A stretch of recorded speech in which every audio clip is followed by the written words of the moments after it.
I'd close our executive session and open our portion of the public meeting on September 9th, 2025. We'll take a roll call. Commissioner Shepard. Here. Commissioner Bell. Here.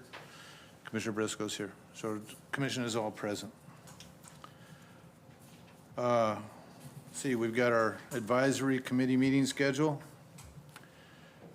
Marina Advisory Committee in the MAC committee, in person only, September 24th at 6 p.m. here in the Port Administration Office where we're at right now.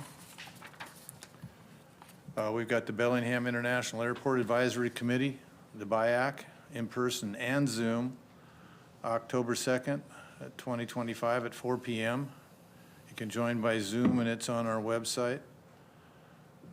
Or in person at the Aircraft Rescue Firefighting ARF Station at 2005 West Bakerview Road, Bellingham, Washington. That's our advisory committees. And before we go to the public comment, I'd like to mention that over the past couple months here, months, we lost a longtime tenant, Mike Dodd, Blaine Marina, passed. And recently in a fishing accident, elimination member Kevin Finkbonner passed. So maybe just a moment for those folks.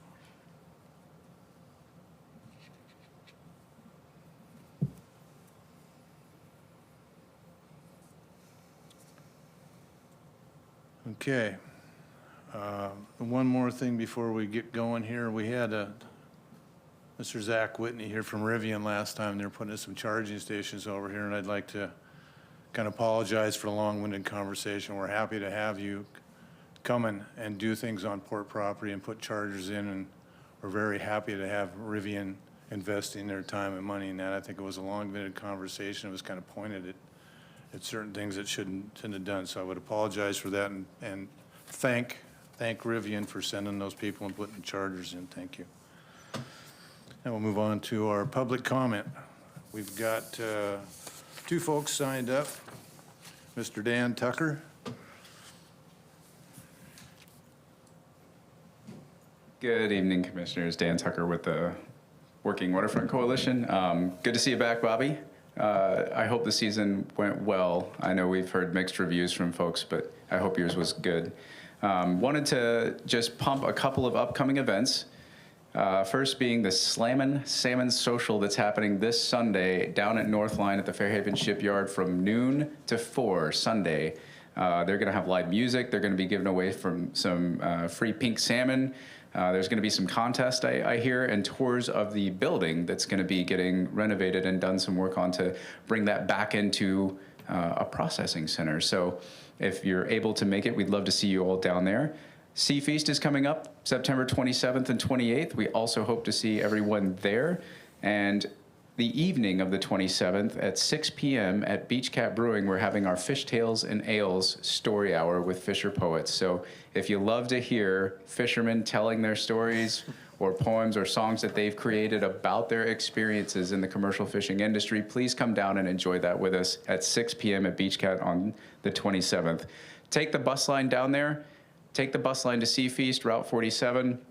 And then after Sea Feast, the following couple of weeks into October, on October 9th, if you are interested in the Port Commission, we are holding our candidate forum, and that's going to have Michael, Ken, and Carly James, all candidates for this year's Port Commission seats that are open. And it's going to be October 9th at 5:30 p.m. at the Squalicum Boathouse. The registration is up on the Whatcom Working Waterfront's website. It's free and open to the public. We just do ask that you register is required because of venue capacity, so we want to make sure we keep the venue in compliance. But that's October 9th at 5:30, and again, the registration's on our website. If you want to hear from these candidates, please come out and hear them. Thanks. Two things, Dan. Yeah. Can you repeat the time on the Northline salmon was Sunday at what time? Slammin' Salmon Social is Sunday, this Sunday, from noon to 4 p.m. Okay. Can you go and listen to the story without engaging in the song? That Yes, that for worries me a lot. Yes, for the Fish Tales and Ales on the 27th. Yeah. Yes. You can come and drink a beer and they tell the story. Too many ales and songs tend to ruin the story, Yeah, as it were. yeah. And are boots required so your feet don't get dirty? For which one? For the stories. For the stories, boots? Yeah, if you have boots, you should be required to wear them, yes. Just so we know who you are. It's going to be that kind of night for us. Yeah. Thank you, Dan. Yep. Okay, next up, signed up is, it says, if I'm reading it right, Captain Ryan Davis. Captain. Welcome back, Bobby. I hope the fish were good. You got them all. Good news. Can you give us your address and whatever, are you in town here? Or? I'm down. I'm happily down on the Bellingham Cruise Terminal. Proud office tenant. Been there for a little while. My wife and I love it. Yeah, no, we're just required for home address and all that good stuff. Yeah. 355 Harris. Come in the door is hard right, and look through the door. Yeah. All right. Yeah, so that said, good news in regards to all the events coming up for as we go for the end of season is in collaboration with Beach Cat and showing that Legato Maritime very much is a home port.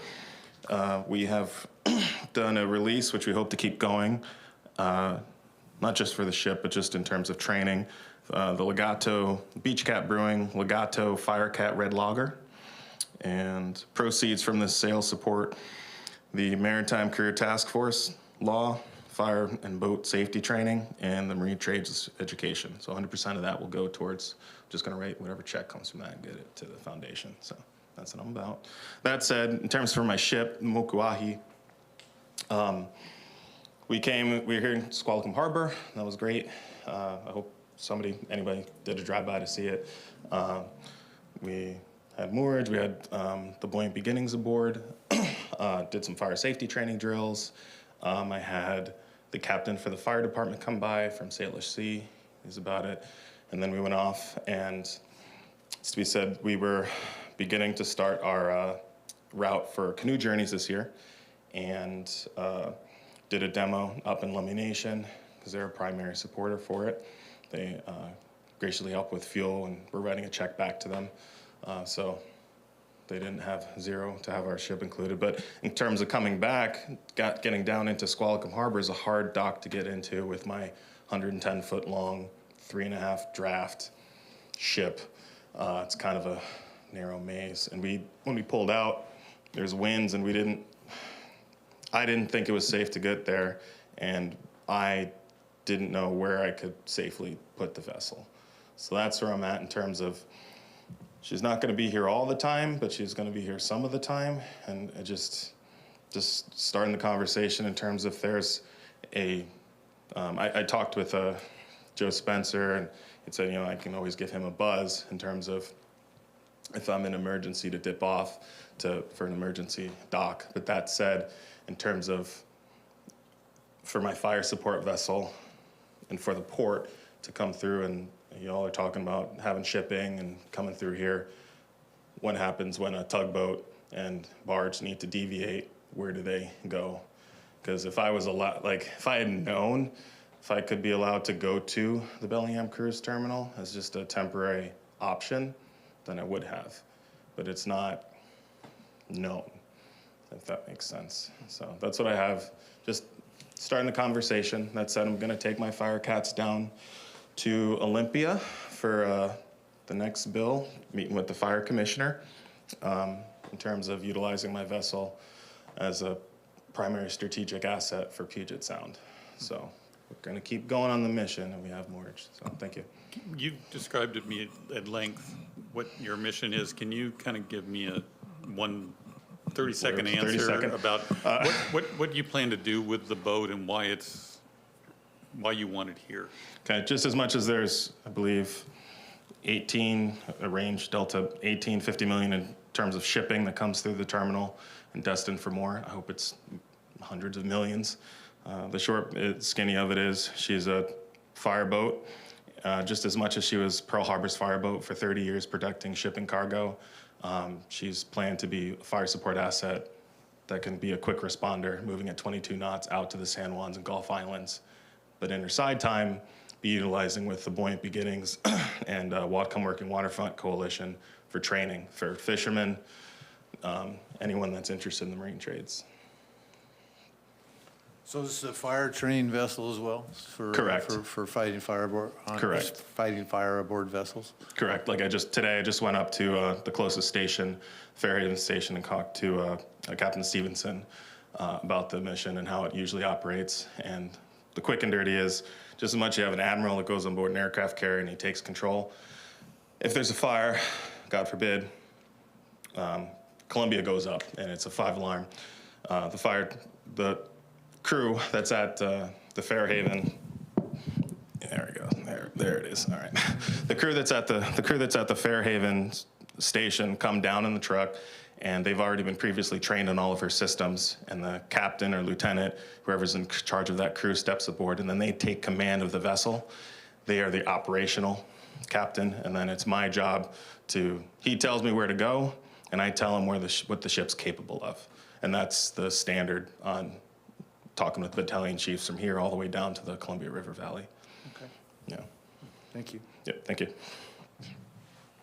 you have a question? Okay, is there anyone else that at this time would like to give public comment that's not signed up? Or do we have anybody online? No one online. No one online? Anybody else going once, going twice, sold? Okay. We'll move forward to consent agenda. Tracy, if you would, please. Motion to approve consent agenda items A through G. Commissioner Shepard, do you have any questions? I don't. Commissioner Bell, do you have any questions? Yeah, mine was, and I'm sure I've been told this before, but when we do the excess sale of vessels and there's revenue above what we're owed, where does the excess revenue go? Or has that ever happened? Am I dreaming? Yes, So if we're owed $3,000, for example, we sell that boat, we're not gonna get $3,000 up. that's right. We usually put what we're owed for the price. Thank you. No other questions? Other questions? Nope. No questions? I have none. Tracy, please. Motion to approve consent agenda items A through G. Commissioner? Yes. Also, yes. I'm a yes as well. On the hypothetical that we actually did get more money back, where would it go? General fund? It goes back Marinas? It goes back to the owner. to the To the owner. owner? Yeah. Okay. We only get what we are owed. Yeah. Geez, I could have voted more if I excel, just don't pay the more. Okay, Great way to sell a boat. commissioners, are we ready for the next item? We are, go Okay. ahead. Yeah, so I wanted to read and introduce Matt Rodriguez and recognize him for successfully completing the Accredited Airport Executive Program. Where is Matt Rodriguez? Oh, there he is. Thanks for coming up. So I have a plaque here that was sent, and Matt did a program. I'll hand it to you. But I wanted to read what it says before I hand it to you. So Matt, yeah. Why don't you just go up to the podium with Okay, him? I will sure do that. Just a gentle I'll go suggestion. next to him.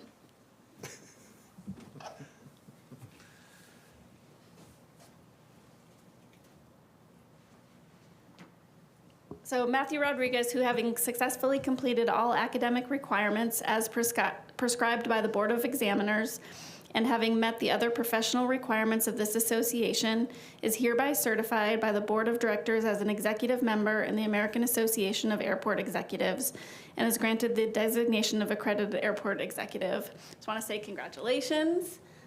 So this accreditation it includes exams and interviews. It's a fairly rigorous process that Matt can probably speak more to because he's been through it now. But it really just recognizes the expertise and knowledge for operations and leadership in the airport industry and really gives our airport and Matt a connection to national leadership for this industry. So congratulations. Thank you. Congratulations, Matt.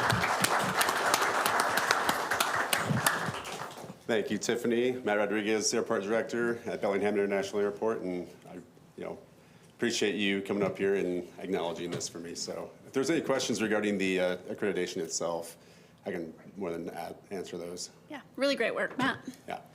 You look accredited. It's because the jacket, is that, Do you feel it? or just for you? Do you feel accredited? Yes. Congrats. Yeah, thank you. Congratulations, Matt. Yeah, thank you for doing that. It's great to have a, continuing education for our employees, and it's something we love to see. So thanks for participating in that. Thank you, Commissioner. Yeah. I knew when you stepped up that you were gonna be good, Matt, which you've exceeded my expectations, and you've done a really good job, and I know you'll continue to do a very good job for Bellingham International Airport. Thank you. I appreciate that, Commissioner. Thank you. Okay, next presentation, Commissioner, if you don't mind, Mr. Schroeder. I apologize, just to go back for a second. To answer the question about where the funds go specifically, they don't go to the port, but they also don't go back to the owner. Anything that's in excess of liens, costs, removal, disposal, all of that goes to the derelict vessel removal account at the state level. Boat's not for sale, Yeah. I'm gonna pay my mortgage. Yeah. Darn, had a plan. Thank you for that. Tyler, please. Good afternoon, Commissioners. Tyler Schroeder, Director of Economic Development for the Port of Bellingham. Excited today to be able to give a presentation to the Commission on the Whatcom County Industrial Land Study. I have already given a presentation to the Blaine Planning Commission, to the Bellingham City Council. I'm likely to give a presentation to the County Council and Planning Commission jointly in September, the Ferndale Council next week, and the Blaine Council later in September.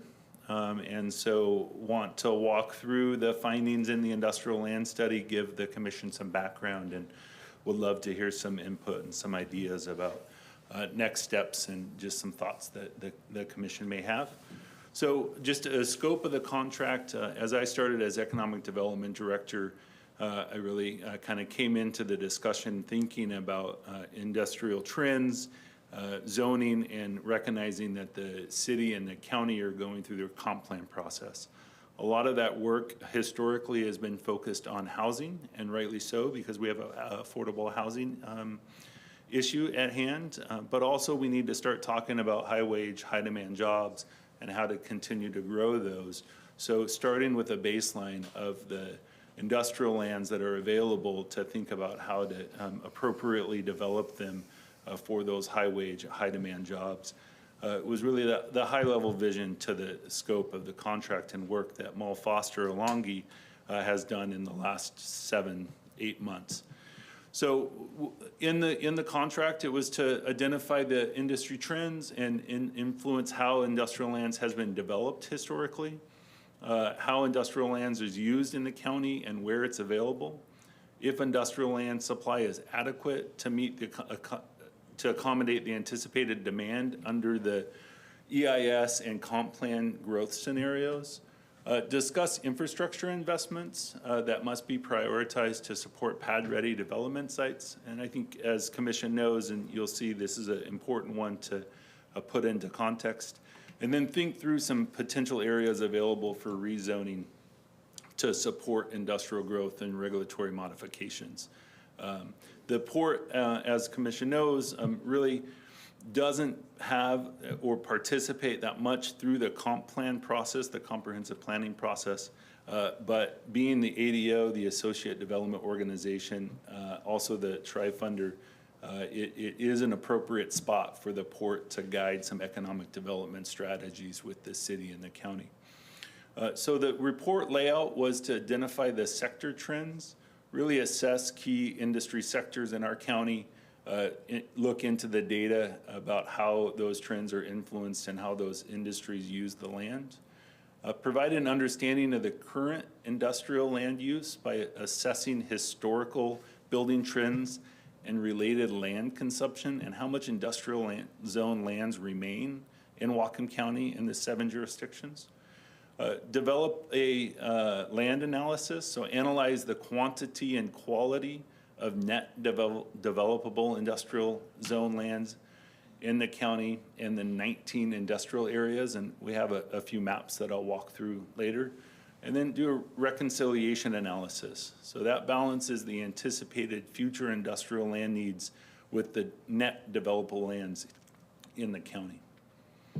So some additional context. The work was to really inform the 2025 comprehensive plan update. I've been working with the city and the county planners for the last few months, identifying some of the data that's in here, recognizing that this work has been built on recent land capacity analysis and buildable lands work that the planners at the city and the county use for employment growth, and then determine whether adequate supply of industrial lands exists to accommodate those future demands.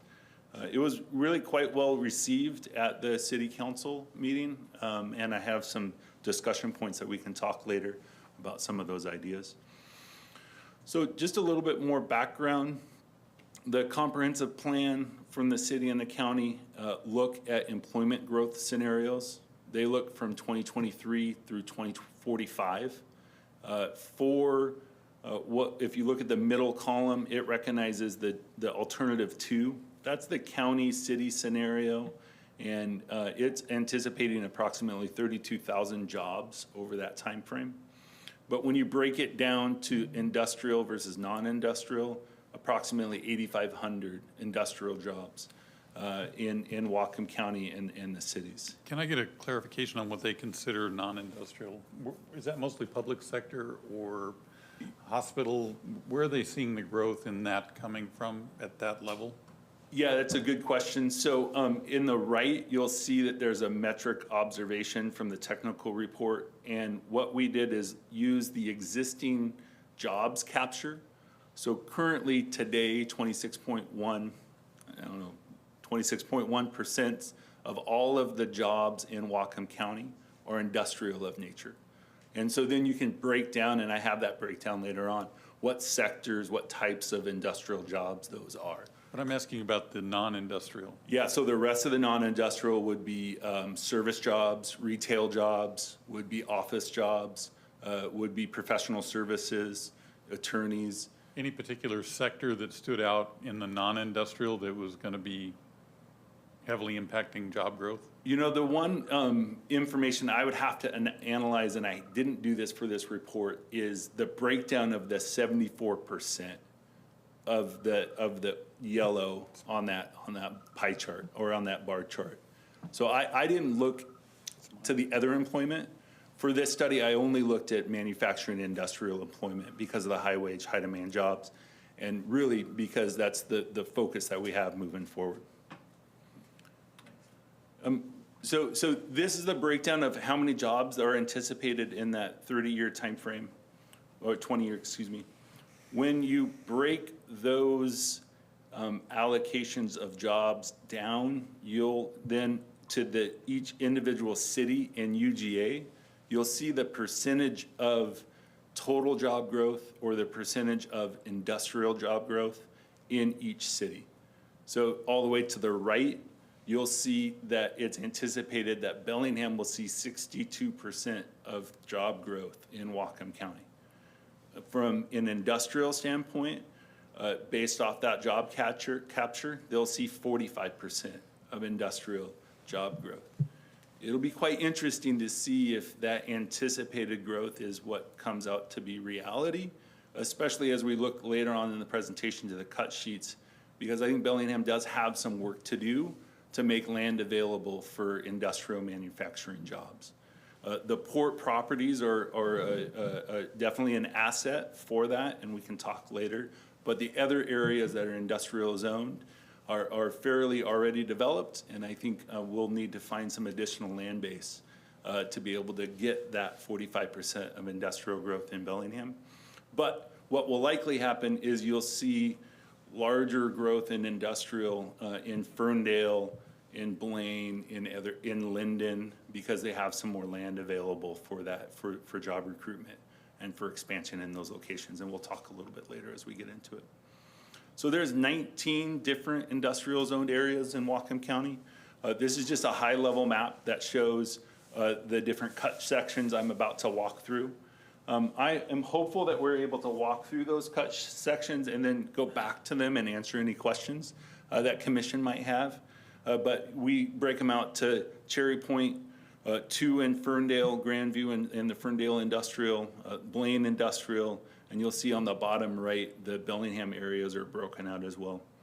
When you get a little further in to that, what this analysis did was able to look at the individual parcels and recognize the near-term developable ability for parcels, the long-term, whether or not they're unlikely for development and already developed. So again, we can walk through this. Let's just hit it on a high level and then we can come back to that. But this is the Bellingham Airport Industrial Area, as the commission is well aware. There is also some industrial zone lands in the Barclay Village area. Barclay Village has a master plan on it, and there is unlikely to be a lot of industrial growth in that location.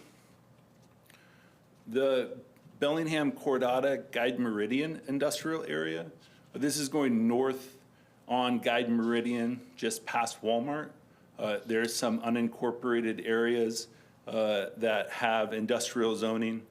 In this location, there's a lot of less than 5 acre, 1 acre pieces in different ownership, and long-term industrial growth will be fairly complicated in that location and will need some additional infrastructure to be able to accomplish it. Tyler, could you just walk me through what we're seeing in the two maps? Yeah. We're seeing the same kind of street layout, but there's a lot more shading. Yeah, thank you. Tell us what the shading's doing. Thank you, Commissioner, for that question. So the map on the left is a parcel breakdown. Yeah. Individual parcels. The coloring on the map on the left correlate to the development category in the middle. Yeah. So long-term developable or not. And then the map on the right overlays the wetland critical area in FEMA floodplains on top of it. That is a high-level, best available information that we have from the counties and the cities. But as you see in this location, there are a number of wetland impacts on the likelihood for development, which gets to the final recommendations. Wetland mitigation countywide is one of those recommendations. So, I mean, this one in Cordata is almost all grayed out, right? That's correct. The second bullet point on this one, the area is significantly constrained by wetlands and associated buffers, which are dispersed throughout the industrial and will limit development potential. Yeah. Could you go back to the airport one? I sure can. So near term means, just walk me through these development categories. Yeah, I will. So near term means 5 years Potential. Okay. Long term means 5 to 10 and beyond. Developable, there is like the yellow for long term, that's kind of west runway. when you look, so Is this? you're asking, so when you, the west runway is in the orange.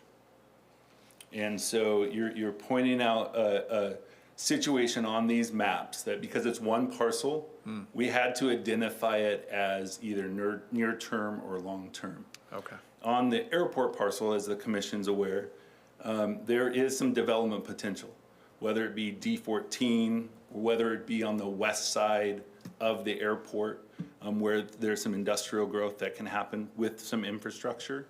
But when you look at the right map with the wetland overlay, you'll see there's a substantial amount of wetlands, as the commission knows, beyond that industrial area. Yeah. So how we identified that visually was just one parcel with a near-term developable ability. But the net developable of that overall acreage is much less than how big that parcel actually is. So, from the comp plan process is kind of a 30,000 foot elevation. I would say this work gets us down to about a 10,000 foot elevation. And the work that the commission's doing with the work sessions and the next steps will get us even closer down to how much land is actually available for development. Definitely wetland considerations on the west side of the airport property, but I believe after, let's see,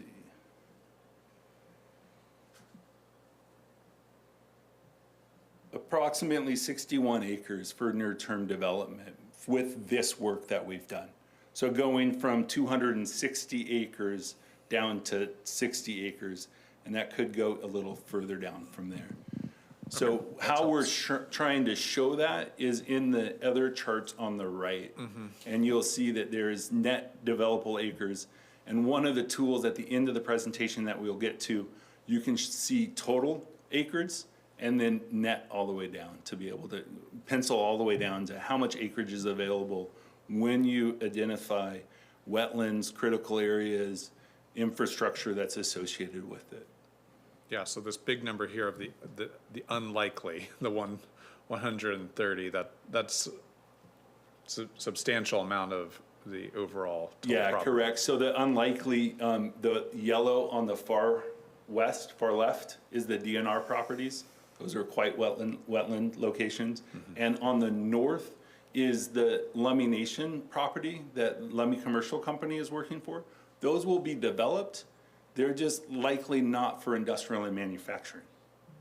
And so it's unlikely to add industrial and manufacturing jobs where the Lummi Nation owns those properties. But they'll still develop and decide exactly how they want to accomplish that. I think the one piece on the just north of the airport proper, do I have this one here? That's yellow as well, that's port owned.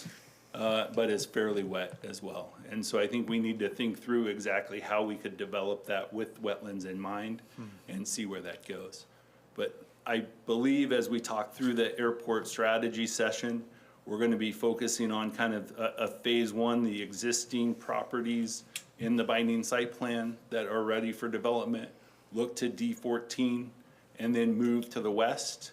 But we haven't yet kind of acknowledged where some future growth could be, but I think when we get to that point, we'll see wetland considerations will come up and show that development may be hard to accomplish until and unless we invest in wetland mitigation opportunities, which is one of the findings of the report. Thanks. Yeah, I almost got through the maps with that. No, those are great questions, Commissioner. So the Fairhaven Marine Industrial, the commission's going to have an opportunity to talk through that in the next month or so. We acknowledge the industrial areas in the Bellingham Harbor, the Bellingham, Iowa Street and Haskell industrial area. This is along Iowa Street where the car dealerships are. This is a unique area. You'll see there's a lot of less than 5 acres to 1 acre parcels in that location. A lot of it is already developed.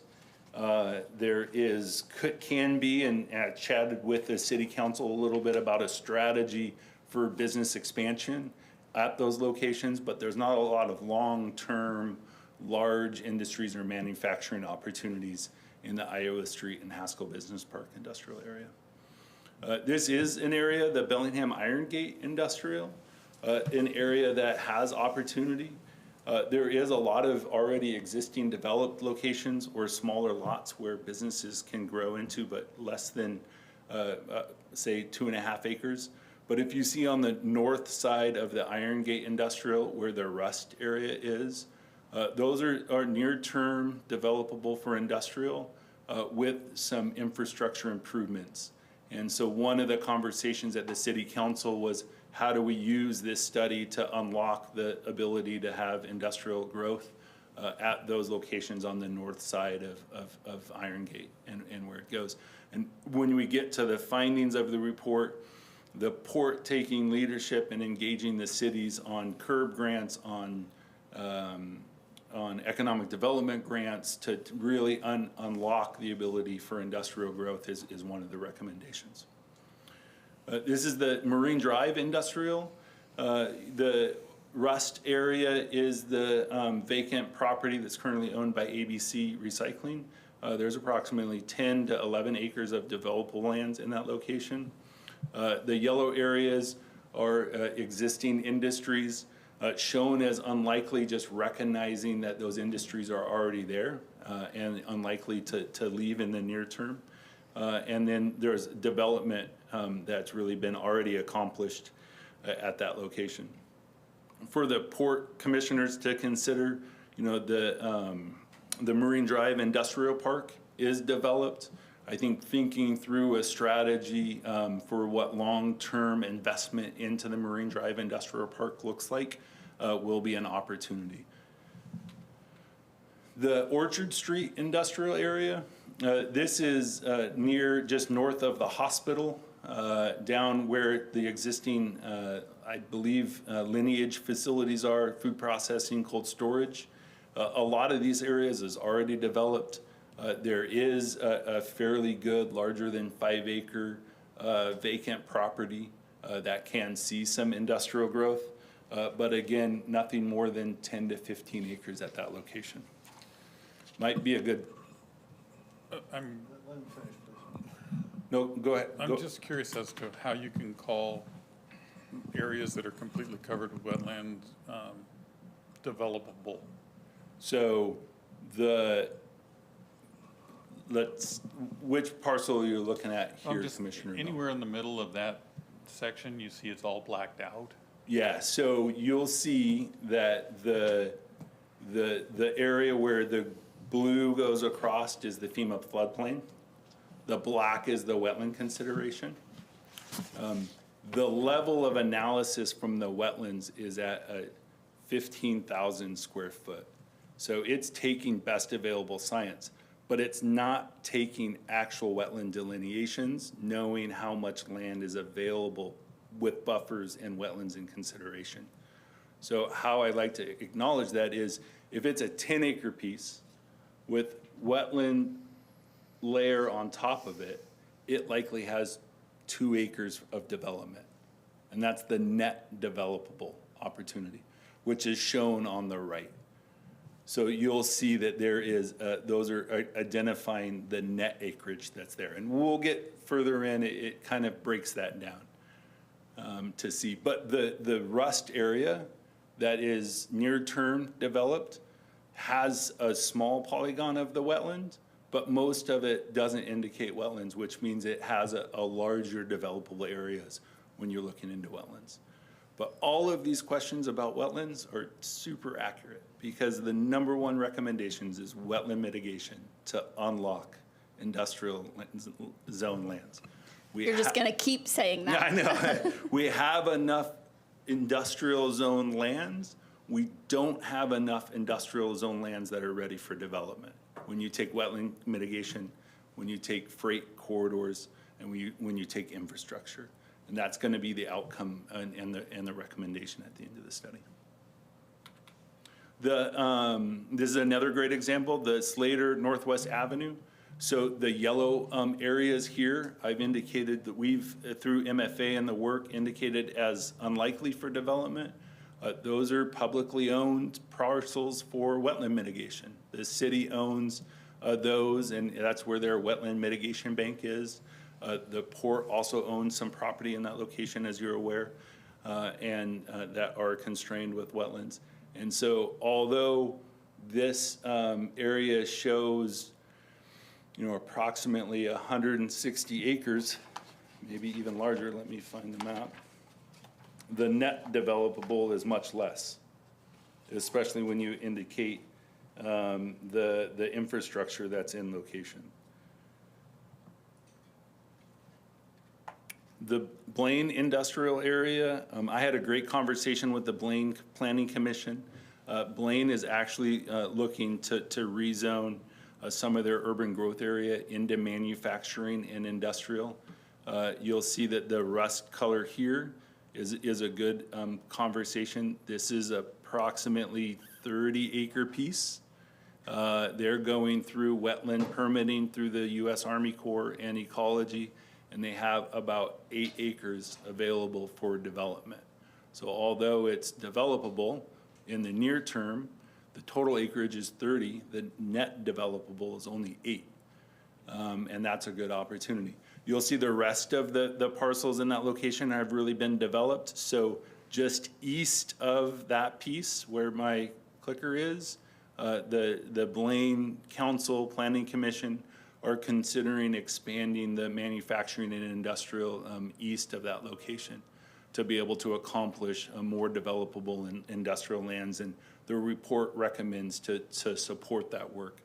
And we had a good conversation at the Planning Commission in regards to that. This is the Cherry Point industrial area.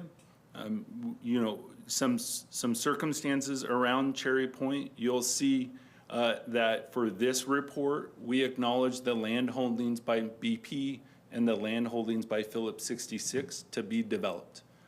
There's a refinery development in those locations. There's large land holdings from both those entities.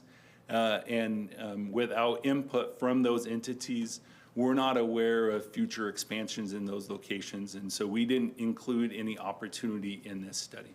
I'm sure that the private owner of both of those refineries have the ability to do some expansion, but for this consideration, we didn't include that.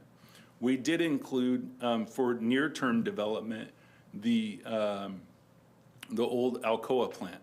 So Alcoa has shut down. AltaGas is the current owner, and they have some opportunity once they've gone through demo of the old Alcoa plant to redevelop it into manufacturing and industrial growth.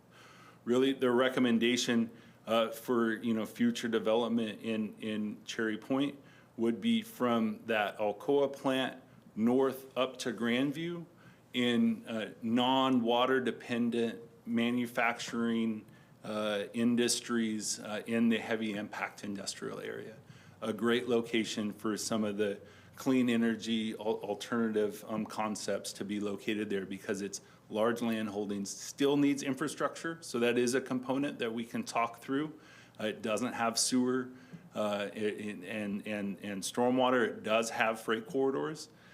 So I think working through some of those landowners that are interested in that development that meets the community values to be able to accomplish shows the opportunities in Cherry Point. Custer Industrial Area, the Everson Nooksack, which is fairly small and constrained by some floodplains, as we all know. There is some opportunity in that location.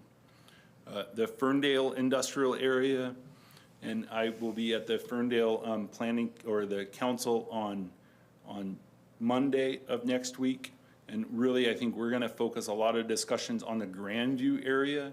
So North Ferndale, they've gone through their own kind of economic impact analysis for how much utilities will cost sewer extension to unlock some growth potential in the Grandview area. And that's an area of opportunity.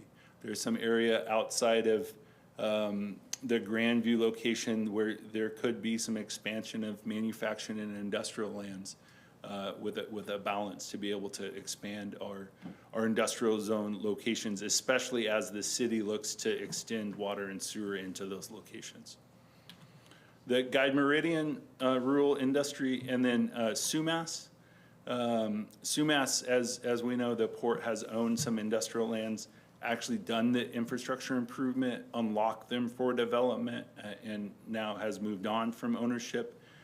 There are some lands that are available in the Sumas area. It's the floodplain discussion. And how does that industrial area balance the floodplain? And that will just be the way to unlock that work. It does have rail access. It's on Highway 9. So when you talk about freight access and rail access, there's a lot of good opportunities. But it will be limited because of the floodplain discussion. And for good or for bad, this is kind of the shining star in our county. This is West Linden. Linden has close to 309 acres for near-term manufacturing and industrial growth. There is a lot of food processing, cold storage in that location. Linden Door is in that location. Mayor Scott in the city of Linden has his, there are a lot of interest in the West Linden area. And I would recognize one of the reasons is the large land holdings, right? 40 acres, 30 acres, to be able to see that growth in 100,000 square foot industrial facilities. And they've done the work to install the roads and the infrastructure sewer to be able to accomplish that growth. And we'll talk a little bit further about how that works in a site selection opportunity. So some trends.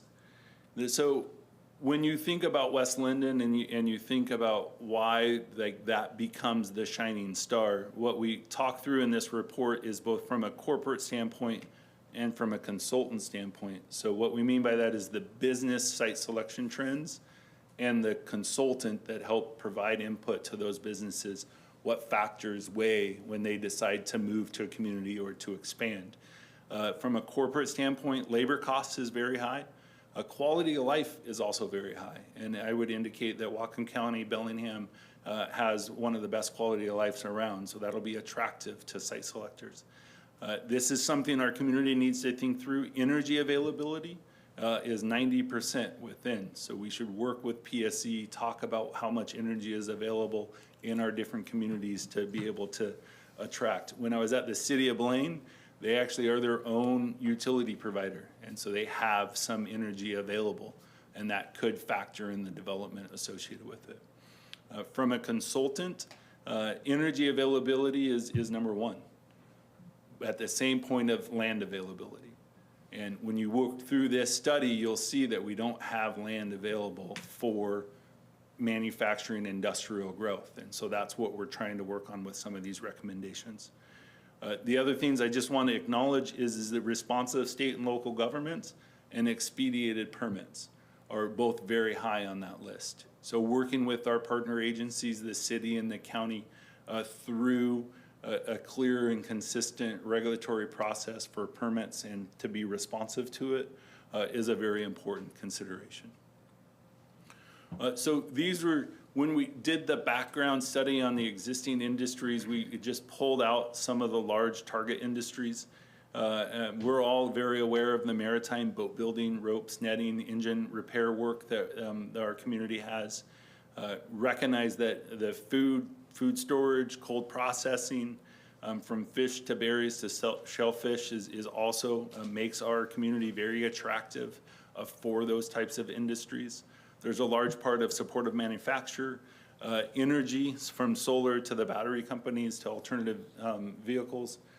Wood products is actually very high, from linden door to some of the off-site construction, mass timber work that we have. And then one of the up-and-coming sectors is the recreation, the bikes, the kayaks that are currently here within our sectors that we can start to look towards. A part of the report is a county comparison. It includes Whatcom, Skagit, Snohomish, Kitsap, King, Pierce, Thurston, Lewis, Cowlitz, Clark, and Spokane to really kind of see from a land use type where the Whatcom County is in comparison to our others, to really start to think about how we can strategize to move forward. The one that jumps out to me is Whatcom on the far left is the biggest total square footage for industrial buildings built after 2010 in cold storage and food processing. And so that's an area that site selectors have our area to be able to expand into.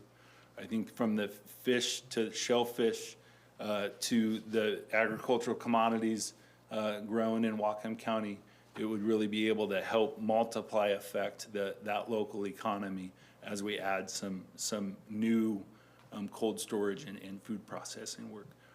Big sector in Blaine, Linden, and of course here at the Port of Bellingham. I want to acknowledge this is a new industrial square footage construction trends. What stands out here is that on a rolling 10-year average from 2013 to 2023, so about the last 10 years, we've seen approximately 250,000 square feet of new construction. When you look to the middle part or the middle right part of that graph, the average through 1999 was 393 square feet. So from a 10-year rolling average of the 90s, it was approximately 400,000 square feet. 10-year rolling average in the last 10 years, it was 250,000 square feet. So in the last 10 years, we haven't seen as much square footage being built for this. one indication I would have, it's because the land hasn't been as available as it was back in the 90s that we want to see. And so keep that 393 square feet in your minds as we get further on, because that's really going to be the goal for square footage to meet the employment growth over the next 20 years. Yes, Commissioner? Is that 393,000 square feet or 393 square feet? 393,000 square feet, yep. And you large drop in 2007, 2008, 2009, of course, because of the recession. Another big drop through 2020. But it's been less and inconsistent for the last 10 to 20 years on square footage growth, as it was in those 90s. And I think a lot of that becomes there was land available, there was infrastructure located, and that growth could happen. This just recognizes that the square footage by jurisdiction. So Bellingham is high on that list, also Ferndale and Linden. We spoke a little bit earlier on about site selectors. They really want to see regulatory consistency. So one large portion of the report identified all of the zoning that Whatcom County, Blaine, Bellingham, Ferndale, all the cities had for industrial uses, and did an industrial or zoning crosswalk.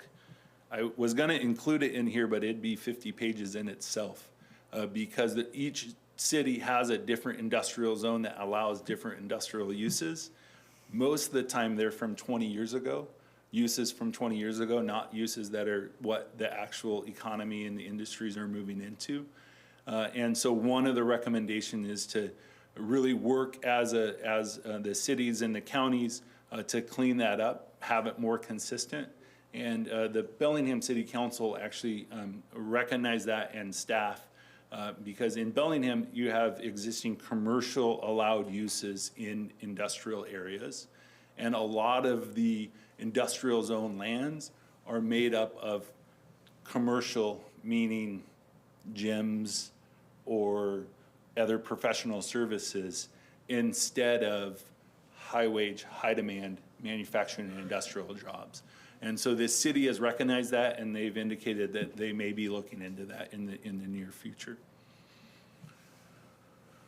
So to try to answer a little bit more of your questions and the framework of the report, we started with the industrial zone lands, all of the zone lands in Whatcom County.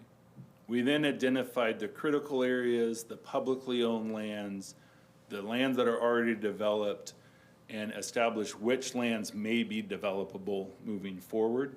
And once we did that, we identified a near-term, long-term, or unlikely for development. So those maps that we already considered, that was the process to get to the maps. When you look into the net developable acreage, we have approximately 3,387 total net areas for development in industries. This chart shows which ones are in the cities, which ones were in the UGA, which ones are in unincorporated, and how big those lands are, because there's a lot of less than 5 acre pieces, but there aren't that many 20 to 50 to 100 acre pieces where you'd see the typical business park or other for industrial growth. When you look here, you're really acknowledging that the Cherry Point, the airport industrial area, and West Linden have the most net developable lands, which is interesting because we also talked about the airport, and it is this large, but the net developable is a little bit smaller than that. But that is the opportunity that's in front of the Port Commission for the airport industrial opportunities. As you continue to break that down, this is looking at the net acreage and the property count, and showing that for parcels 20 acres to 49, there's 260 acres, but only 8 properties that are of that size in Whatcom County. When you look at the 1 to 5 acres all the way on the left, there's 501 acres of 227 properties. So a strategy really has to be recognized that those are for existing businesses that may want to expand 10,000 square feet, or a 5,000 square foot business that's looking for a lot available for a 20,000 square foot. But it's not for those larger industries like food processing, food storage, and other ones. Those are the ones that need the 10 to 20 acres available that we continue to need to identify strategies to accomplish.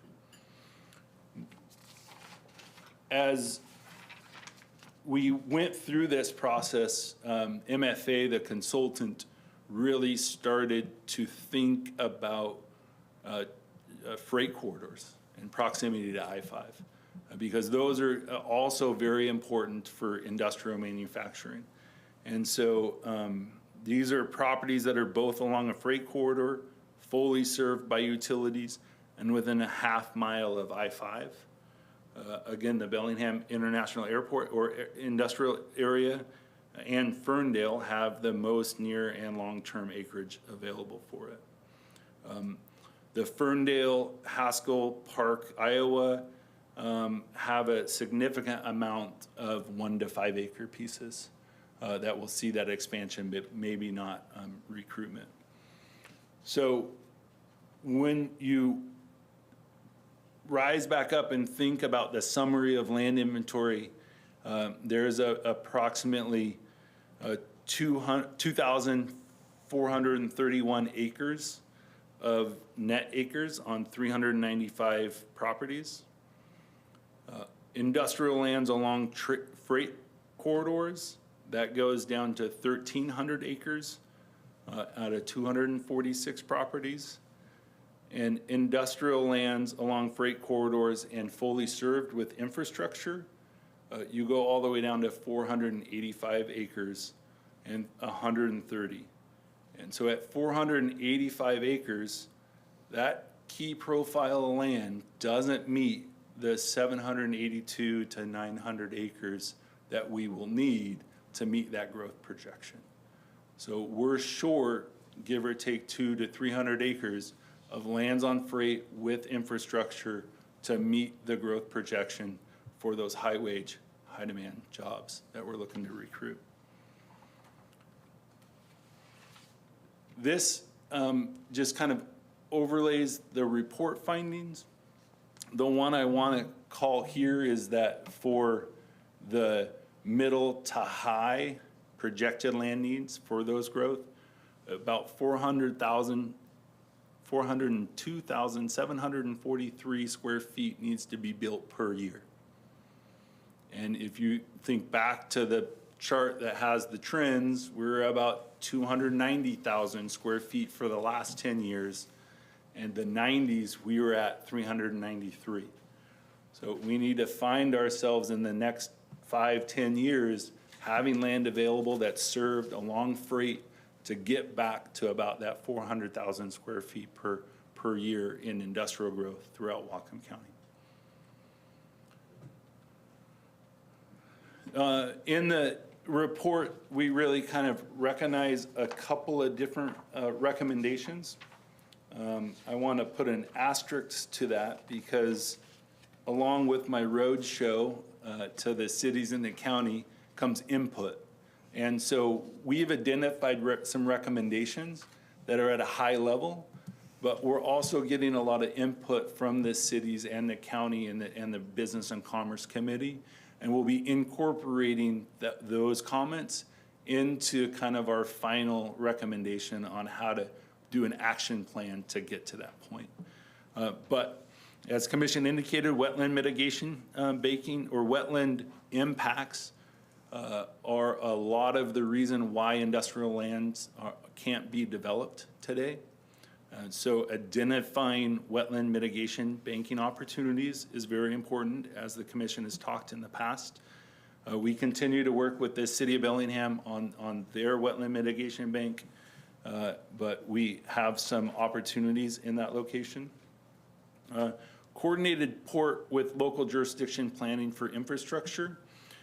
This is recognizing that a lot of the land is underutilized, and a lot of that reason is because water and sewer that unlocks the ability to develop it isn't there yet. So Commissioner Bell, as we're talking through EDI applications with the county and the city, and something that Mayor Lund really kind of was interested in is to use these reports, those cut sheets, and identify some of the infrastructure work, and then think through whether it be CURB grants or EDI grants and loans to be able to strategize to unlock those large parcels for economic development in manufacturing and industrial, and having the port take some lead in that conversation, in that discussion. The improving and extending freight corridors, we've talked a lot when there was conversation about the Marine Drive area and ABC Recycling's currently owned property. There's community discussion about what's the value with the freight corridor or the truck route. And the study from the MFA, the consultants, is really recognizing that yes, truck corridors, freight corridors are vital for manufacturing and industrial growth. And I do believe, and I got a response from the Whatcom Council of Government with some strategies on how to incorporate their work, because they do the freight corridor work and the freight transportation, using this work that we've done to overlay and make some recommendations on how to extend their freight corridors in those locations. So that is also a recommendation.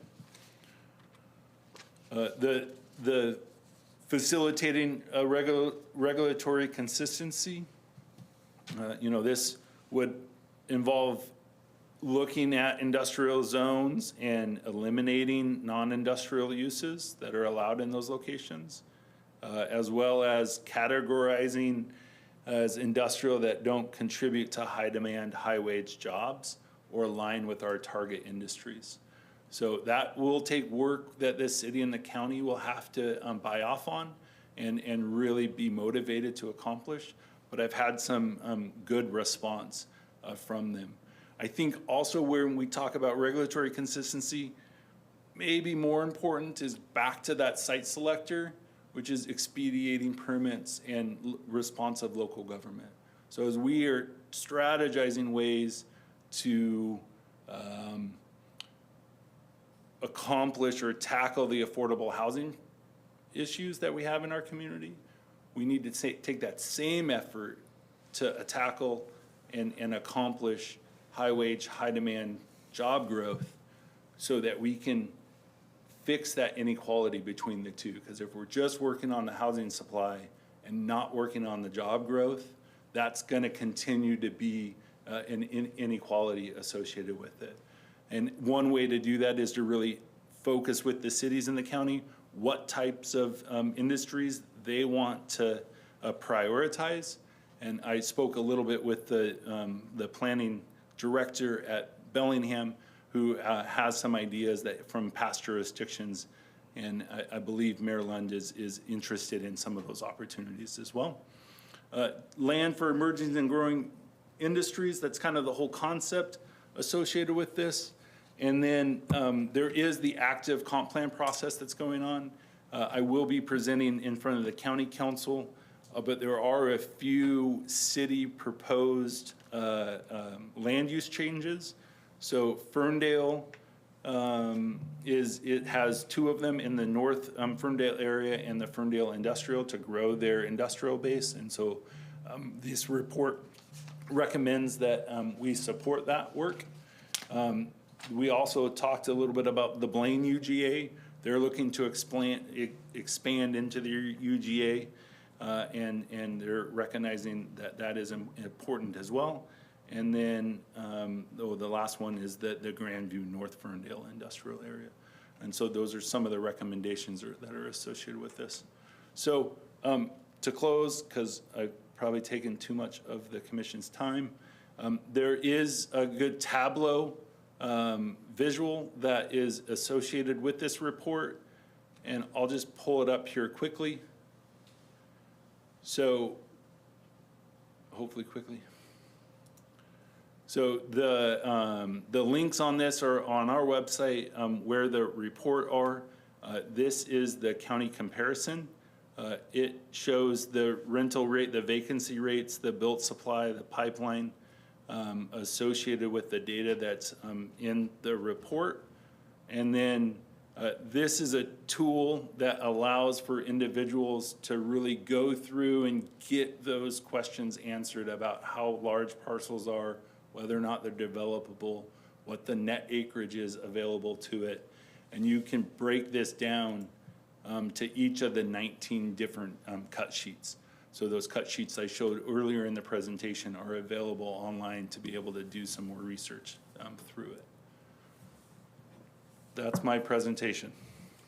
Okay, before we get into questions and answers, that's a lot of writing going on. I think it's going to be lengthy. I'd like to take a short break, and then we'll go to, and give you your voice a break, because think there's lots of questions. So Sounds good. we'll take a 10-minute break.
I think my questions are pretty short.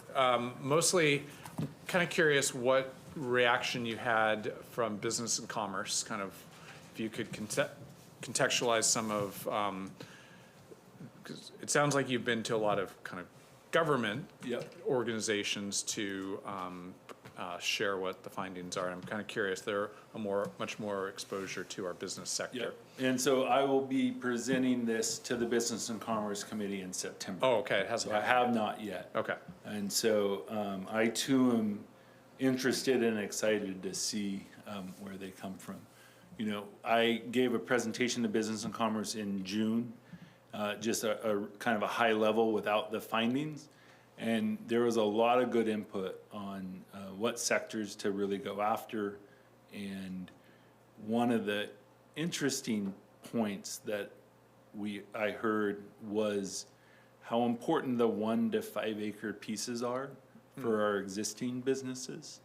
The report acknowledges that based off of that comment, and I think we as a community need to think through ways to utilize those 1 to 5 acre industrial zone lands to help our existing businesses, because 85% of job growth comes from our existing businesses. And that point came from the Business and Commerce, and we've included some of that in the recommendations. And so I will see exactly after they have a chance to dig through it and listen to my presentation what their comments are. well, I like that. I mean, we've always thought of economic development as first grow the businesses that we have here. Make this a place where those businesses can continue to thrive. Yep. Then we want to see them expand. And then we want to, after that, look at who can we invite and attract to our community. It's always kind of been how we've conceptualized this project of economic development, and that really fits in. Yep, exactly. What was most surprising to you out of the report? That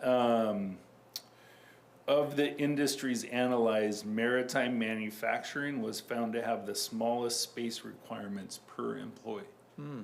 And so that shows that maritime, which is such an important part of our economy and such an important part to the port, needs a smaller amount of building space to accomplish that high wage, high demand job, which makes it more attractive for people to get into. We're used to working on boats. Confined quarters.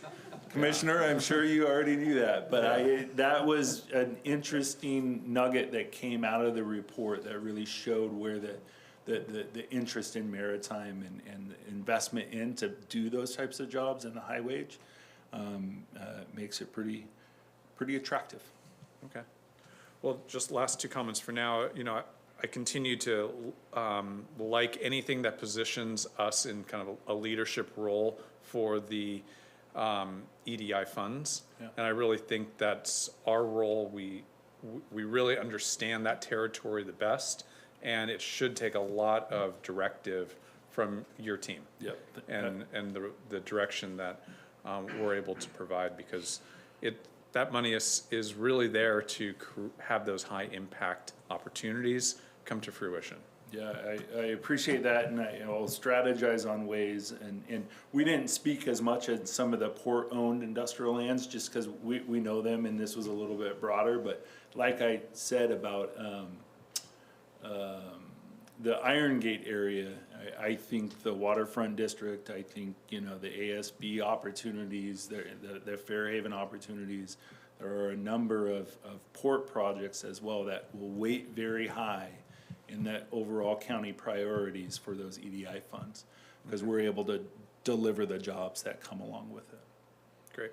And maybe my last comment for now is just that I appreciate that the investigation into the Cherry Point property seems to have understood the kind of sensitive dynamics with our tribal partners. Yeah, and for me, that's just a really important one. Last time we had a commission presentation on industrial land specific to Cherry Point, Lummi Nation showed up. They showed up to make sure we understood how sensitive that was and still is for them. And so I like that we're recognizing there is opportunity in Cherry Point, and there's substantial land available for utilization, but it's confined to some of those strategic properties that are most appropriate for development, given the relationships that we have here and just the realities of treaty rights in our community. I appreciate that, and that's what we try to recognize in the study and the findings that's associated with it, is acknowledging those rights and acknowledging the opportunities, but the balance that has to be. Okay, all right. Here we go. Let me have that tablet.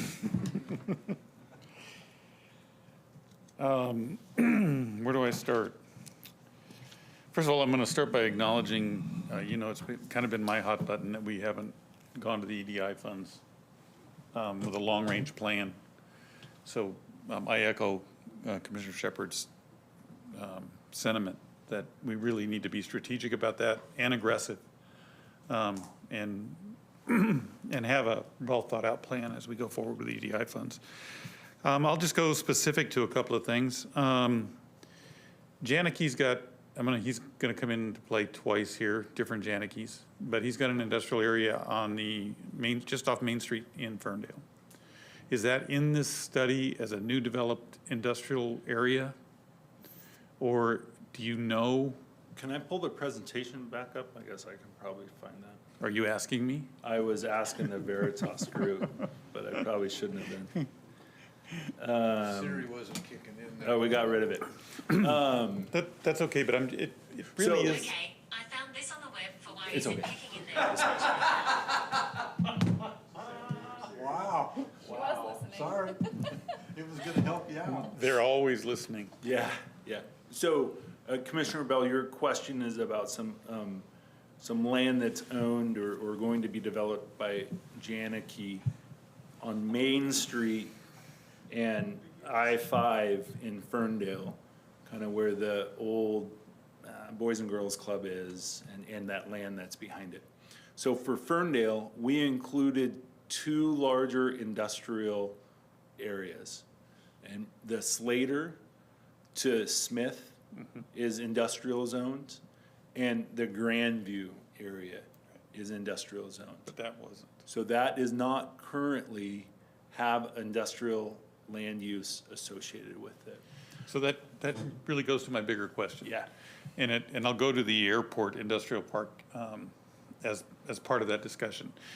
The study showed current boundaries seem to confine itself to what is currently existing as zoning. And a bigger view of that would say, what can we do in zoning to expand these parcels more than just wetland mitigation? So as I look at the land west of what we own at the airport, there are private properties there that aren't currently zoned industrial. And if you expanded the zoning to make those industrial, it would open up a much bigger opportunity with much grander space and possibly more square footage capabilities. But we'd have to look outside of the current existing zoning. My take on this study is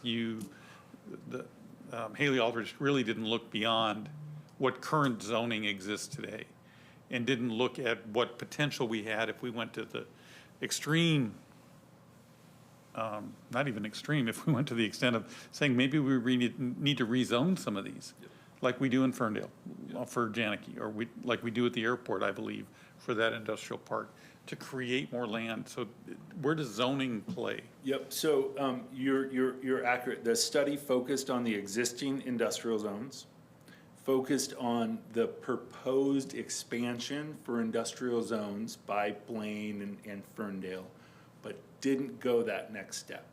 Now, what I'm hopeful is when I go to the county council and have the conversation and show that we're a couple 100 acres short, that will engage that policy conversation about where should we go. Because if we have a number of 1 to 5 acre pieces that have wetlands on them that's unable to be developed, let's strategize where we want to see that industrial growth happen. Do you think the port plays a role in helping to vision that? So and I'll just use the airport again because it's easy. you can take that picture and look to the west and say, if we consolidated wetlands in these areas, here's the mass expansive industrial area that we could propose if you would allow us the wetland mitigation and change the zoning of these properties to industrial. All of a sudden, you've got a major parcel for a major industrial area. That's really the discussion. Should we be taking the lead in maybe visioning that? I think we have the opportunity to kind of strategize where that looks like. And maybe it is the west of the airport, you know. But when we do that work, I think really understanding the wetland constraints and the work that would take the investment to unlock it will need to be analyzed.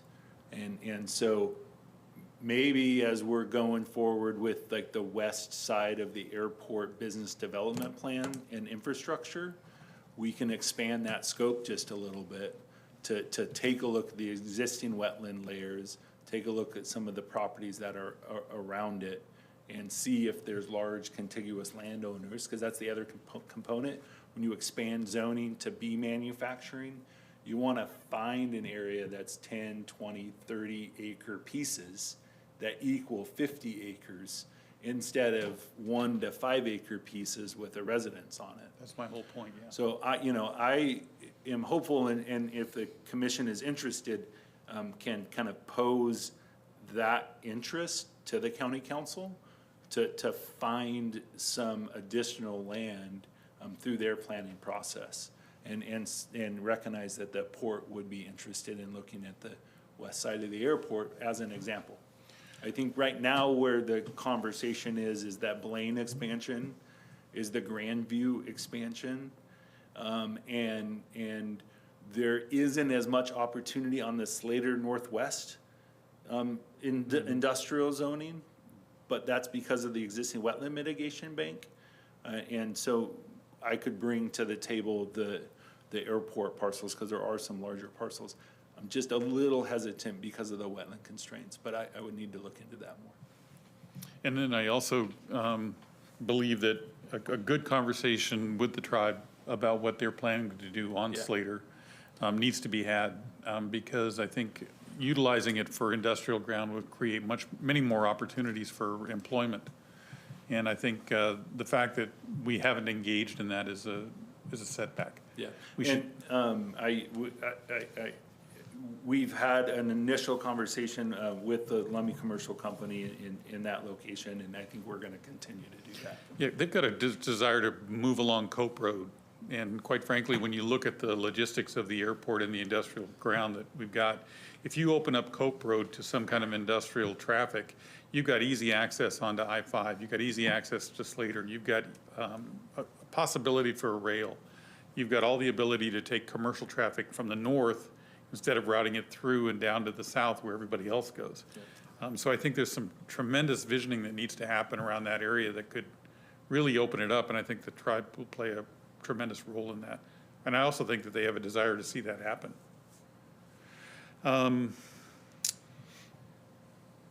How do we take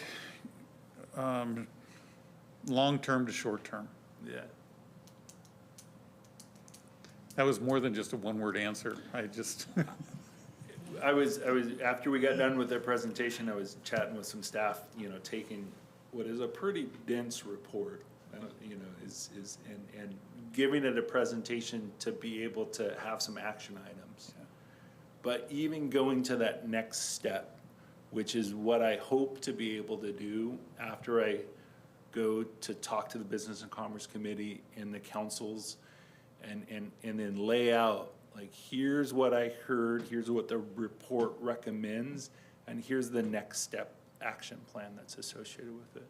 So I recognizing that we don't have zoning authority for the county or the city, recognizing that we are interested in pushing and moving economic development forward. Every time I go to those, I've been writing some notes about how they want to incorporate and use this work.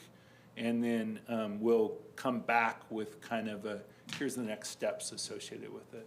And there is a lot of interest to use this work for EDI. There's a lot of interest to use this work for the zoning regulations that have been talked about.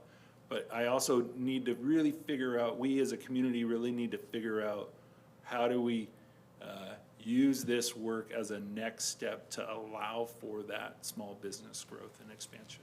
Yeah, my biggest concern is that we don't become a bubble and we Right. isolate ourselves as a port. There is a broader community that if they engage with us, the county and the cities around the vision, we will have support for EDI funding. We will have support for zoning changes, which we have no control over. So we just need to engage with those communities to buy into what the long-range plan is. And Okay, I think the benefit right now is that there is a really good tool to be able to establish lots that are developable in the near term and the acreage that are associated with them.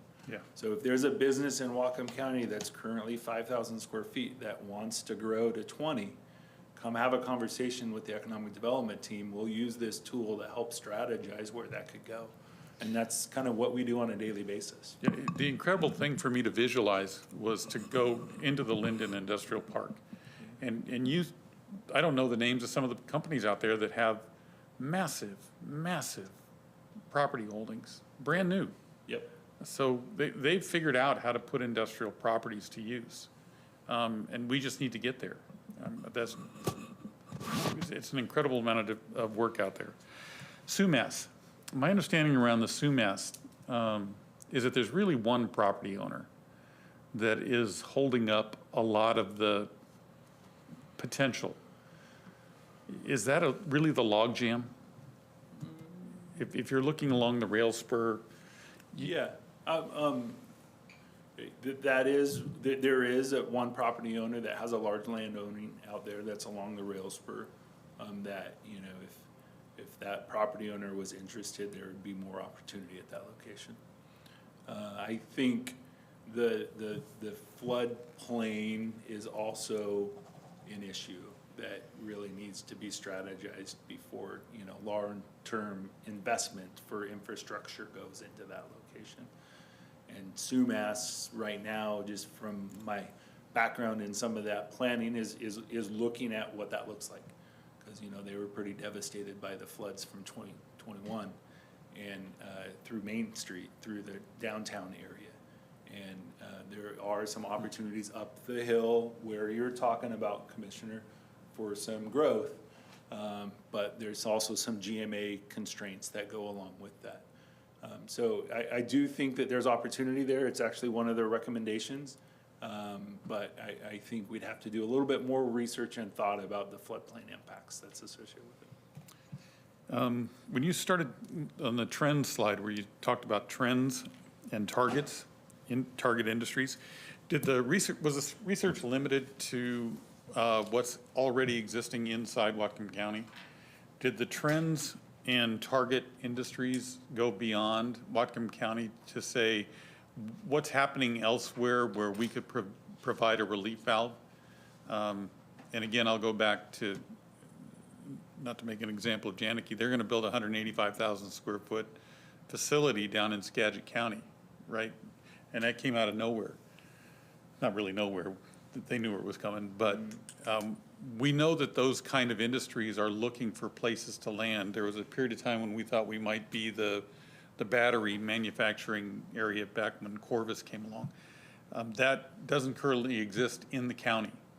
So if we're myopic and I've already made a judgment.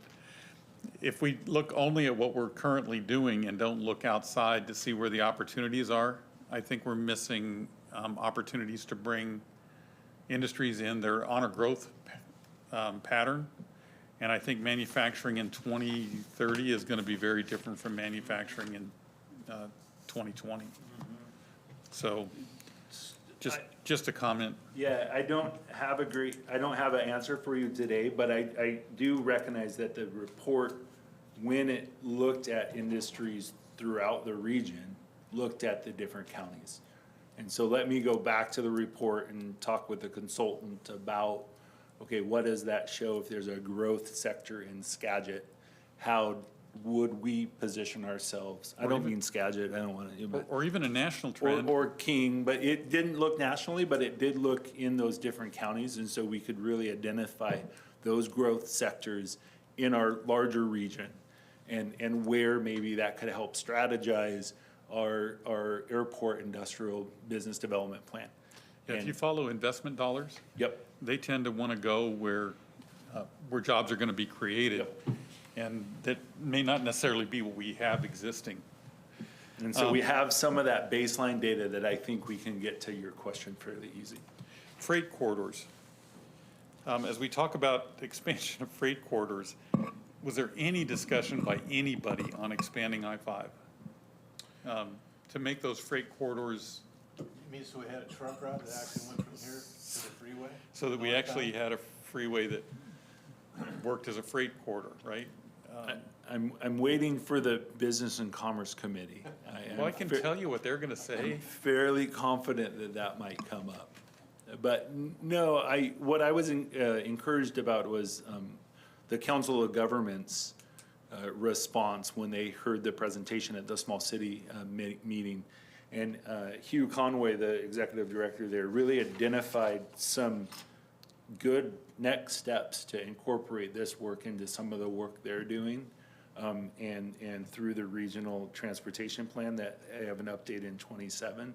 So I need to get up to speed a little bit more on that, what that process is, and I'll consider the I-5 discussion during that. Okay. Any more opportunities for rail? More rail spurs in places they don't currently exist? My first thought is that if you brought the rail across Slater Road, you'd access our airport industrial park.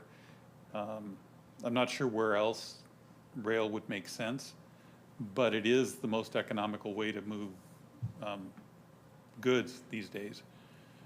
So I'm wondering if there's any other rail opportunities. I'm not actually looking for you to have an answer, but I think just questions to ask. And I think as we're having a community conversation about meeting that target for the industrial zone lands that are developable, that might expand industrial zoned areas, we should speak to the rail configuration to where some of that growth should go. Okay.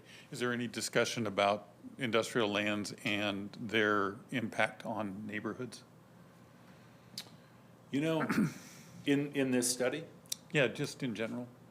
I think what I want to acknowledge is that this study looked at our target industries in those sectors. And those target industries mostly are supportive manufacturing indoors, are food processing, cold storage indoors, are recreational bikes and kayaks indoors. And it's kind of that advancement. And then, as you talked about earlier, Commissioner Bell, manufacturing today is not going to look like it is in 20 years. It's going to be more advanced manufacturing with technology that we haven't even really considered.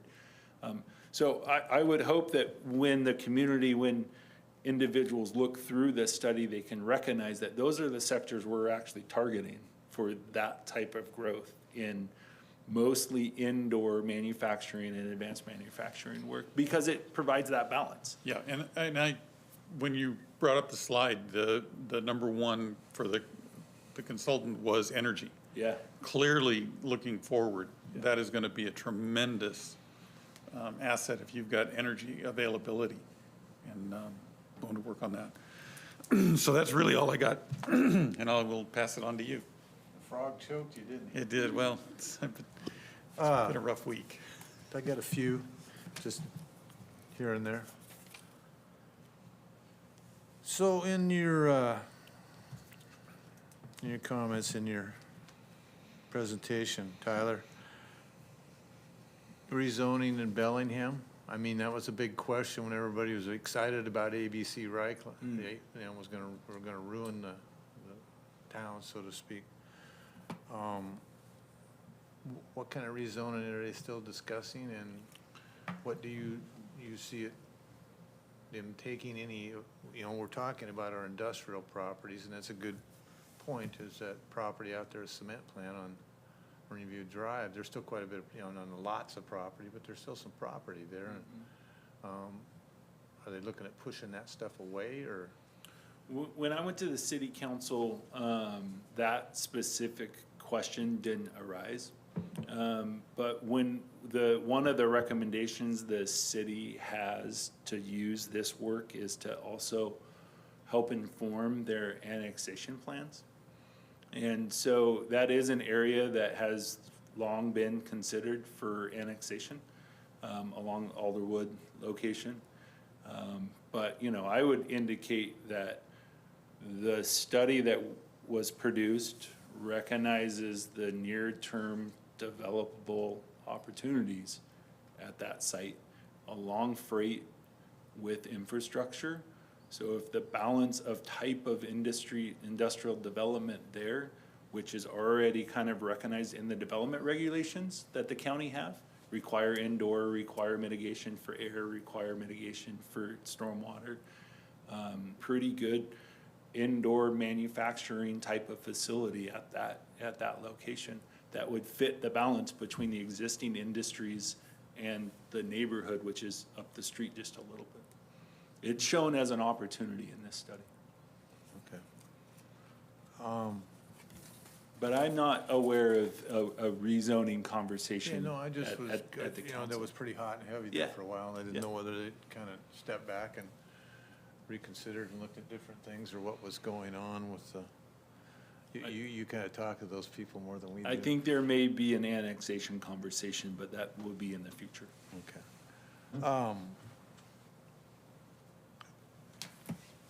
Truck and train accessibility, we get into that, and I come back to my old gripe of not being included in the decision to take away our northbound on-ramp at I-5 at the end of our truck route. It's a truck route.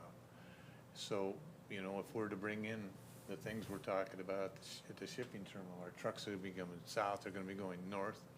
You know, now you get on, you're stuck behind trucks on the Bakerville, you're stuck on Meridian through the lights with trucks. I mean, what is the, is there a consideration of how to, in this plan, of how to alleviate our to the northbound truck problems? I was asked earlier about what were some of the telling or surprising things that we saw in this, and one of the other ones is that we could do a much better job at overlaying our freight corridors to our industrial manufacturing, shipping terminal locations as a community. That's a more stylish way of saying what I asked. I know. And so, you know, I think that's gonna be a big takeaway. And Hugh at the COG is really quite interested in doing that. I already have some mapping and GIS work that will start that work. But, because if we can better educate what truck routes and freight routes are and why they're there to limit, you know, impacts with the existing neighbors and show that they also help high wage, high demand jobs for that growth, that helps the affordability conversation, that becomes the balance between how we move forward. That's music to my ears. I just got an endorphin rush. Thank you. So you also spoke to permits. And maybe you could expand on what you were saying. You know, that's been a big deterrent for businesses to come here to invest hundreds of thousands of dollars to sit for a year and a half waiting to build is actually, it's quite insane this day and age to have something held up that long with the technologies we have and the information as fast as we can get information and use it. When you say they're going to improve that so that we can get it, what does that entail? The specific answer that we've talked about was reviewing the zoning codes, trying to update those uses to acknowledge the uses that the industries that the businesses are actually accomplishing, and then identify the uses that our community, our cities want to see growth happen, and you can use this work to get that out there. That's just one component though, right? Yeah. Because it could be a fire code. We've had a couple of different businesses that are looking for expansion, whether it be storing batteries or a new technology for water quality purposes that have a certain type of mixture that has to have a fire separation. And those are new upcoming technologies that we're going to start to see, that we need to focus a responsive permitting process associated with it. Right. And the one framework that I've been crafting or thinking about is that the city has established kind of an executive order for affordable housing and for housing, and focused the permit process to expedite housing and infill and ADUs and those different things. Let's do a similar type of permit process for the businesses that are currently here that we want to see expand, and get them in that same process as we have in some situations for the housing. Because affordable housing is a crisis or an issue. And so they focused effort on accomplishing the permitting process for that. But if we're not also focusing on the job growth, Right. the inequalities are going to continue. Right. And so if there's dedicated staff and focus with an acknowledgement of what the real-time issues are through that permitting process, I think there's a solution. But I can guarantee you it takes commitment. And money. Or Commitment. restructure, let's say. It takes It commitment. it takes a clear I won't- vision we and won't go a, down that road any further, okay? Political will. It does. It takes, yep. I was hearkening back to my 10 years in the planning office at the county, so I decided to stop. Stop? Yeah. We can talk about it later. Okay. I think that those are my questions, Tyler. Yeah. Thank you for that presentation. It's very informative, and it looks like Commissioner Bell may have one more question. And this is real quick. Have we done an internal survey of our existing businesses to see what they need to grow? Has there been somebody that has gone to Samson Rope or to Liftech, it used to be Liftech, has gone out and said, what do we need to do to get you to the next level? Are there anything, is that in play? So, my team goes out and does business retention and expansion visits Yeah. with some of our largest manufacturing and industrial, and asks that specific question. And so we do have a lot of data about what the pressing issues are. It can go all the way from workforce, right? Or it could go from, I need 10,000 additional square feet.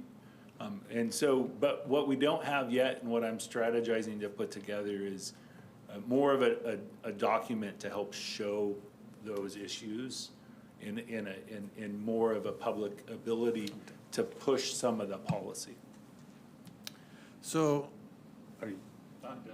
in closing, I'd just like to remind everyone that's involved in all of this that, first and foremost, we worry about our tenants and our businesses we have here in the county. I mean, everybody's excited about bringing this and bringing that and getting this and getting that. If there's some way for us to make that happen with our people that are already here, I certainly would like to see that in the forefront, running of everything. Thank you, Tyler. Thank you. Thanks, Commission. So moving forward here, we are at the end of the meeting, public comment, I believe. Do we have anybody that would, oh boy, there's Dan. Come on, Dan.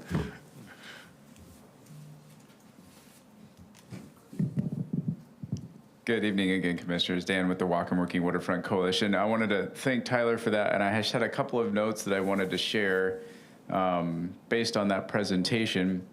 The first of which is it's important when you're thinking about industrial growth to also remember to keep integration where it's possible. Not only do we need to expand to have the jobs available, those jobs need to be accessible and near services and amenities that the towns they are located near offer. So it's one thing to expand out in the middle of the county, in the middle of nowhere, but then you also have people that need to get to work that now have to drive a really far distance or live close to work, but then be really far from the amenities and services that they need for the rest of their life. We also want to consider buffer zone availability, and I wasn't sure in reading through that study if there was consideration for where the buffer zones around these expansions would go to make sure that there's no residential encroachment that comes in later once those parcels are expanded. And then it's also just an important note of regional resiliency. Diversity is important in our economic portfolio. So I really appreciate the forethought going into this industrial conversation. It matters a lot if we have a single dominant economic driver in our region and that one thing goes down. We want to be able to prop it up still with several other options in our economic portfolio. So it's really important, especially here with maritime and agriculture being so big, that we help support those, because if either one of them takes a dip, it can mean real trouble for us. And we should consider building the assets that we need to be economically resilient and to some extent, a little independent, so that we are not as dependent on surrounding regions, surrounding counties, in order to entice businesses to come here. If we have everything that business needs in-house, in-county, those supporting services for those businesses, truck routes are one, but there's several other, those would be also worth considering in that expansion plan to say in the surrounding zones, what are these businesses going to need, and what can we zone to make sure that those supporting services are also present. So that's all. Thank you, Dan. Thank you. Anyone else want to get up and ask a question or say anything, or? Oh, come on, no takers again. Do we have anybody online that's tapped in and wants to? No? Okay. With that, we're going to move on to other business. Commissioner Shepard. I just want to give a shout out for Sea Feast. I think we already mentioned it. Lots of upcoming events associated with Sea Feast. We will have one more commission meeting prior to Sea Feast, but making sure it's on folks' radar. Coming up, a celebration September 27th and 28th down in the harbor. That's it for me. Commissioner Bell. Yeah, mine is tangential to port business, but it really is, and I admittedly have a dog in this hunt, but the urban growth areas, and Tyler, this, just a footnote. If the city isn't willing to expand housing into the urban growth area, and Dan, to your point, keep housing close in to where jobs are, the pressure is mounting to move, and the fastest growing housing city in the county is now Ferndale, because they will do single-family homes and they are building housing that people are buying. And our city of Bellingham refuses to expand their urban growth areas to put housing in areas already designated as housing under our comp plan. So if you're going to designate something for urban growth, my opinion is you should use it for urban growth. You mean do as you say? And not put pressure on places like the port to put housing as infill when you've got a relief valve, and it won't force the housing to further away places. You don't have the driving that Dan was talking about from Ferndale or Blaine or Linden into their jobs here in the city. So that's just a shout out to any pressure you can put on to have the urban growth areas expanded for housing. We need the housing. That's what they were designed for. The comp plan was put together 40 years ago. We haven't had an urban growth area expansion in 20 years. We have a housing crisis, but we're not acting like we have a housing crisis. And we need housing for jobs. So I think the urban growth area is a big area where we can put some of our muscle if we choose to do so. That's all. Okay. I just got a couple things. One of them pertains to the commission, but the other one is we've got another fish processing barge that's active, Circle Seafoods, and I think we need to reach out to them and let them know we're here and we're open for business. This barge is not in direct conflict with what Northline's doing. Circle Seafoods has been in Southeast Alaska doing pink salmon, chum salmon. Basically, those are the two they do. Northline does basically sockeye. They have been freezing some pink salmon stuff here, but I think our executive director needs to reach out, and I'm asking for you guys' opinion on that. Reach out to them, let them know we're here, we got space, we're open for business, and we like to have them here. I mean, it's, you know, as they say, don't put all your eggs in one basket. So if we, you know, got a couple guys here and maybe more will come. It's the, I feel the kind of the up and coming thing. You've seen the big shoreside facility canneries are disappearing because they're quite expensive to operate. And we saw that with the Trident Seafoods transition in the last couple of years of getting rid of stuff and downsizing and so forth.